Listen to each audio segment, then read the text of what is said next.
Welcome to From the Pages. Today we examine the July 1987 edition of Double Action Wrestling, a bi-monthly pro wrestling magazine that blends storyline updates, interviews, rumors, and sharp editorial opinions from the world of mid-80s professional wrestling. The issue covers multiple promotions including WWF, NWA, AWA, and UWF, with heavy emphasis on feuds, character rivalries, and power shifts behind the scenes. Here's a full breakdown of every major section, along with the original ads featured in this issue. Editor's Corner, Tag Team Amnesia. The editor opens by calling out ungrateful tag team wrestlers who forget where they came from. Specific criticism is aimed at Steve Kieran, who makes no mention of his past team with Mike Graham, and Dennis Condrey, who similarly ignores his early career with Phil Hickerson. The Rock and Roll Express, however, are praised for staying true to their roots and acknowledging their influences. Action News Highlights. A rapid-fire news section reporting updates and developments across multiple promotions. Danny Davis has been banned from refereeing after repeated interference on behalf of the Hart Foundation. He's now wrestling full-time. Roddy Piper may be retiring. Despite his past as a top heel, he's now aligned with Hulk Hogan. Midnight Rockers, Shawn Michaels and Marty Jannetty, win the AWA Tag titles from Buddy Rose and Doug Summers. Tully Blanchard reportedly sold company shares to Lex Luger, likely to strengthen ties within the Four Horsemen and sideline Dusty Rhodes. One-man gang defeats Hacksaw Jim Duggan and targets Ted DiBiase in the UWF. Magnum TA continues recovery after his car accident. Fans can send well wishes through Jim Crockett Promotions. Fabulous Freebirds dominate the UWF following the Fantastics' departure. Larry Zbyszko mocks the fan mail he receives, but says it proves his success.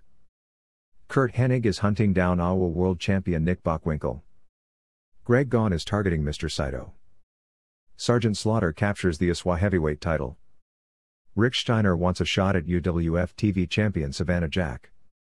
The Can-Am Connection, Rick Martel and Tom Zank, are quickly gaining popularity.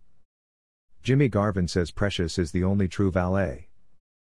King Curtis Aokia is rumored to have sent Kamala after Hulk Hogan.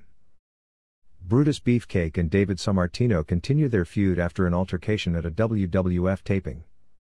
Paul Roma and Steve Lombardi have ongoing issues stemming from a backstage conflict. Baby Doll's location and alignment remain uncertain. Feature story, Can the Dream Stop the Superbrat? This piece explores the escalating feud between Dusty Rhodes and Tully Blanchard, framing it as a personal and strategic war that has implications for NWA politics and the Four Horsemen's control. 8 possible theories are evaluated. Tully sold shares to Lex Luger to consolidate Horseman power and lock out Dusty. Baby Doll might return as a weapon against Dusty. Tully could be using the feud as a route to a Ric Flair title shot. Bounty hunters are unlikely, given Dusty's resilience. Tully may be acting as Flair's policeman, neutralizing Dusty to protect the champion. NWA officials might have sanctioned Dusty's pursuit of Tully to prevent him from chasing Flair. Tully might retire if he can't finish the job, though that's seen as unlikely. Tully's alignment with Ivan Koloff and Vladimir Pyatrov may be an effort to hurt Dusty's ally, Nikita Koloff. The conclusion, Tully Blanchard's obsession with defeating Dusty is personal, professional, and possibly political. Interview, the Sheepherders Butch Miller and Luke Williams cut an aggressive, anti-American promo where they dismiss the importance of winning titles. Mock American fans, referees, and promotions. Brag about beating the Road Warriors in Texas. Issue open challenges to any team, especially the fabulous ones. They insist they are feared and avoided rather than overlooked, and they close the interview by forcing the reporter out of the room. Feature, Kamala is Hogan's greatest threat. The piece reports that King Curtis Aokia believes Kamala is fulfilling the late Grand Wizard's destiny of defeating Hulk Hogan. Key points. Curtis sees Kamala as a spiritual heir to the Grand Wizard's mission. Kamala's goal is not just to win Hogan's WWF title but to destroy Hulkamania. Kamala has emotional breakdowns related to the pressure of his mission, crying after matches and resisting advice to calm down. The article suggests Kamala may not even need the title, just ending Hogan's career would be enough. Advertisement section. Wrestling merchandise ads. Photo books and poster sets. Color and black and white photos of stars like Bam Bam Bigelow, Rick Rude, Nikita Koloff, Jim Cornette, and Precious.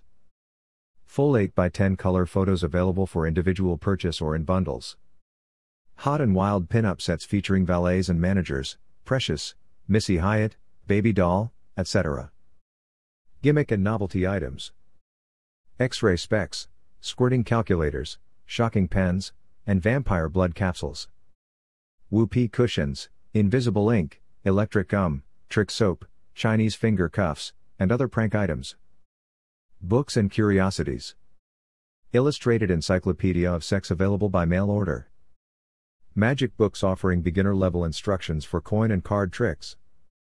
Astrology and palmistry guides. Self-defense and tactical gear.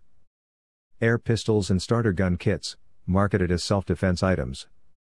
Ninja headbands and throwing stars, usually bundled with comic-style instruction sheets. Tear gas pens and disguised personal safety tools. Note: shipping restrictions applied by state. Miscellaneous mystery grab bag deals offering a random assortment of comics, posters, toys, and cards. Pen pal and fan club sign-up forms with options to join photo or trading card mailing lists. If you enjoyed this complete walkthrough of Double Action Wrestling, July 1987, make sure to like, share, and subscribe. We drop new episodes of From the Pages every day, preserving wrestling history, one issue at a time.